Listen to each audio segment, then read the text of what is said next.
ಕನಕಾದಿಗಳು ಬಂದು ವಿಷ ಬಂತು, ಎಲ್ಲರೂ ಹಂಚ್ಕೊಂಡ್ರು. ವಿಷವನ್ನು ಯಾರು ಹಂಚ್ಕೊಳ್ಳಿಲ್ಲ. ಆವಾಗ ಪರಮಾತ್ಮ ಕುಡ್ದ. ಆವಾಗ ಅವನಿಗೆ ಯೋಚನೆ ಆಯಿತು, ಸಕಲ ಸಂಪತ್ತೆಲ್ಲ ಕೊಟ್ಟುಬಿಟ್ಟೆ ನಾನು, ಸಮುದ್ರದಲ್ಲಿ ವಿಷವೂ ಬಂದುಬಿಡ್ತು, ಇದನ್ನು ನಾನು ಕುಡಿದೆ, ಇದರಿಂದ ಪಾರಾಗೋದು ಹೇಗೆ? ಬಹುಶಃ ಈ ವಿಷ ಈ ಜನರ ಮೇಲೆ ಹೋದರೆ ಏನಾಗ್ತಿತ್ತು, ಕಾರ್ಕೋಟ ವಿಷ. ಅದಕ್ಕೆ ಯೋಚನೆ ಮಾಡಿ ಈ ಧನ್ವಂತರಿಯನ್ನು ಕೊಟ್ಟ. ಈ ಧನ್ವಂತರಿ ಎಲ್ಲಿಂದ ಬಂತು ಅಂದರೆ ಸಮುದ್ರದಿಂದ, ನೀರಿನಿಂದ, ಸಾಗರದಿಂದ ಬಂತು. ಇದು ಆ ಒಂದು ದೇವತೆಯ ರೂಪದಲ್ಲಿ ಬಂತು. ನಮ್ಮಲ್ಲಿ ಕೇಳಲಿಕ್ಕೆ ಮುರಳಿ, ಕಾಮತ್ತು ಎಲ್ಲ ಬಂದಿದ್ದರು ಈ ವಿಚಾರವಾಗಿ. ಕೆಲವು ಸೂಚನೆಗಳನ್ನು ಹೇಳಿದ್ವಿ ನಾವು. ನೀವು ಯಾಗ ಮಾಡುವಂಥ ಜಾಗದಲ್ಲಿ ವೃಕ್ಷ ಇರಬೇಕು, ಅಲ್ಲಿ ಒಂದು ಹುತ್ತ ಇರಬೇಕು, ಅಲ್ಲಿ ಒಂದು ಎಕ್ಕದ ಗಿಡ ಇರಬೇಕು, ಮತ್ತು ಸಮುದ್ರ ಪೂಜೆಯನ್ನು ಮಾಡಬೇಕು.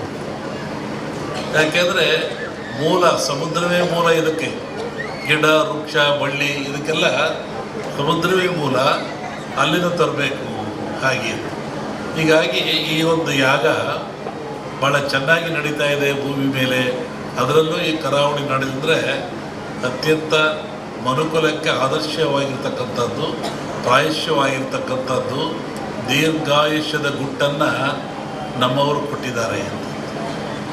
ಪ್ರಕೃತಿಯ ಗುಟ್ಟನ್ನು ಭೇದಿಸ್ತಕ್ಕಂಥ ಅಟ್ಟ ಇನ್ನೇನೂ ಇಲ್ಲ. ಪ್ರಕೃತಿ ಎಲ್ಲ ಕೊಟ್ಟುಬಿಟ್ಟಿದೆ.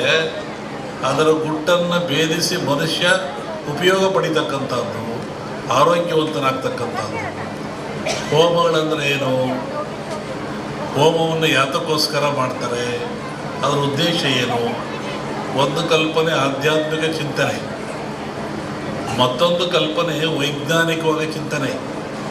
ನಾವು ಏನೇ ಮಾಡಿದರೂ, ಯಾವ ಕೆಲಸ ಮಾಡಿದ್ರು, ಯಾವ ಧರ್ಮ ಸಹಿತ ಅದು ವಿಜ್ಞಾನಕ್ಕೆ ಒಳಪಡಬೇಕು. ವಿಜ್ಞಾನಕ್ಕೆ ಒಳಪಡದೆ ಹೋದರೆ ಧರ್ಮ ಆಗಲ್ಲ, ಸತ್ಯ ಆಗಲ್ಲ, ನಂಬಿಕೆ ಆಗಲ್ಲ, ಅಜ್ಞಾನದ ಪರಮಾವಧಿ ಆಗ್ತದದು. ಹೋಮದಲ್ಲಿ ಏನಿರ್ತದೆ?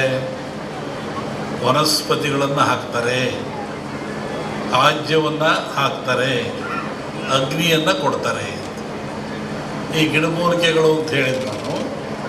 ಈ ವನಸ್ಪತಿಗಳಿಂದ ಅಗ್ನಿಗೆ ಹಾಕಿ ಹೋಮ ಆಜ್ಯ ಸುರಿಯೋದ್ರಿಂದ ನಮ್ಮ ನಂಬಿಕೆ ಅಗ್ನಿ ದೇವತೆಗಳ ಮುಖ, ಅಲ್ಲಿ ಔಷಭಾಗ್ಯವನ್ನು ಕೊಡೋದ್ರಿಂದ ದೇವತೆಗಳಿಗೆ ತಲುಪ್ತದೆ.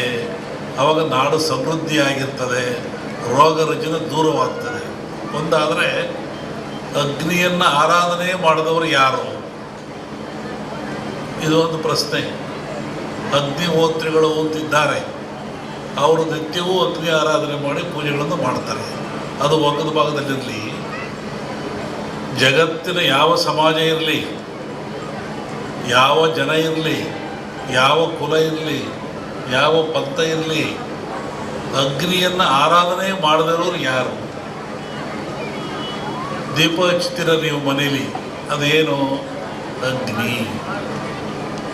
ಅಡುಗೆ ಮಾಡ್ತೀರ ನೀವು ಮನೇಲಿ, ಸ್ಟವ್ವ ಬೆಂಕಿಯೋ ಹಚ್ತೀರ ನೀವು, ಅದೇನು?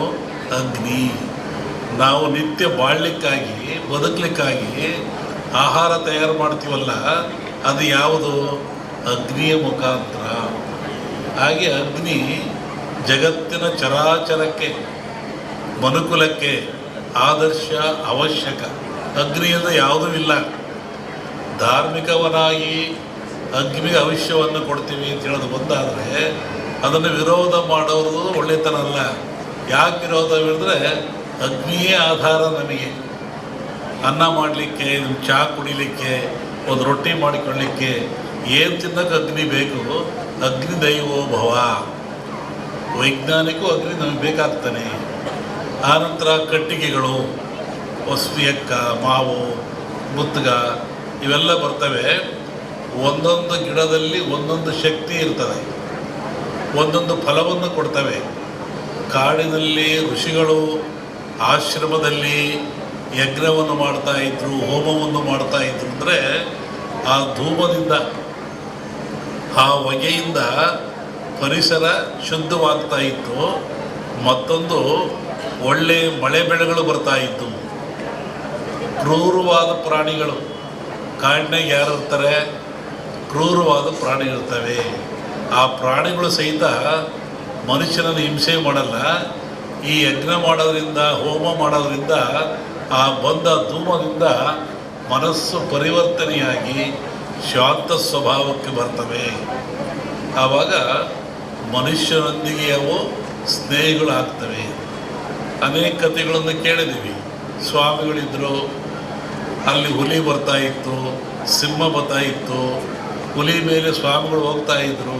ಅಂದರೆ ಯಜ್ಞ ಯಾಗಾದಿಗಳ ಫಲದಿಂದ ಬರುವಂಥ ಹೋಮಾದಿಗಳ ಧೂಮದಿಂದ ಅವು ಮನಃಶಾಂತಿ ಆಗ್ತಾ ಇತ್ತು, ಕ್ರೂರತ್ವವನ್ನು ಕಳ್ಕೊಳ್ತಾ ಇದ್ದು ಒಂದು ಚಿಂತನೆ ಇದೆ.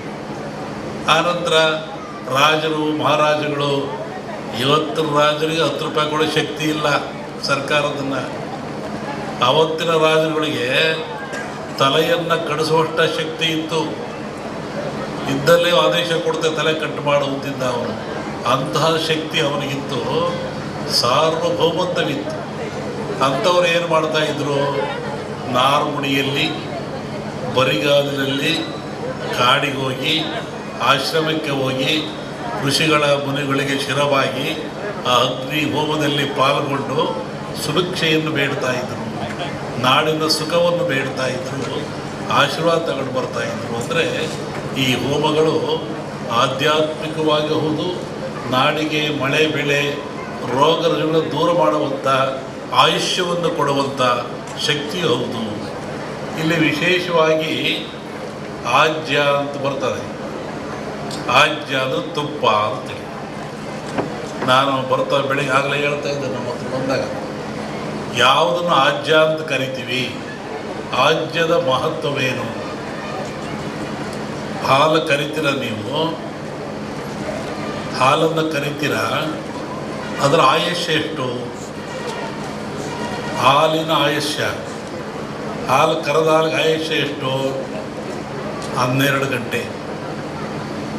ಹಾಲು ಕರೆದ 12 ಗಂಟೆ ಮೇಲೆ ಅದು ಕೆಟ್ಟು ಹೋಗ್ತದೆ, ಅದು ಹಾಳಾಗಿ ಹೋಗ್ತದೆ, ಉಪಯೋಗ ಬರೋದಿಲ್ಲ. ಮನುಷ್ಯ ಭಾಳ ಬುದ್ಧಿವಂತ.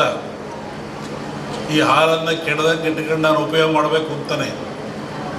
ಅವನೇನು ಮಾಡ್ತಾನೆ, ನೀವೇನು ಮಾಡ್ತೀರಿ? ಬೆಂಕಿ ಹಾಕ್ತೀರಾ, ಅಂದರೆ ಹಾಲನ್ನು ಕಾಸ್ತೀರಾ. ಹಾಲನ್ನು ಕಾಸ್ತೀರಾ, ಕೆಂಪು ಕಾದ ಮೇಲೆ ಆರಿಸಿ ಅದಕ್ಕೆ ಹೆಪ್ಪು ಹಾಕ್ತೀರಾ.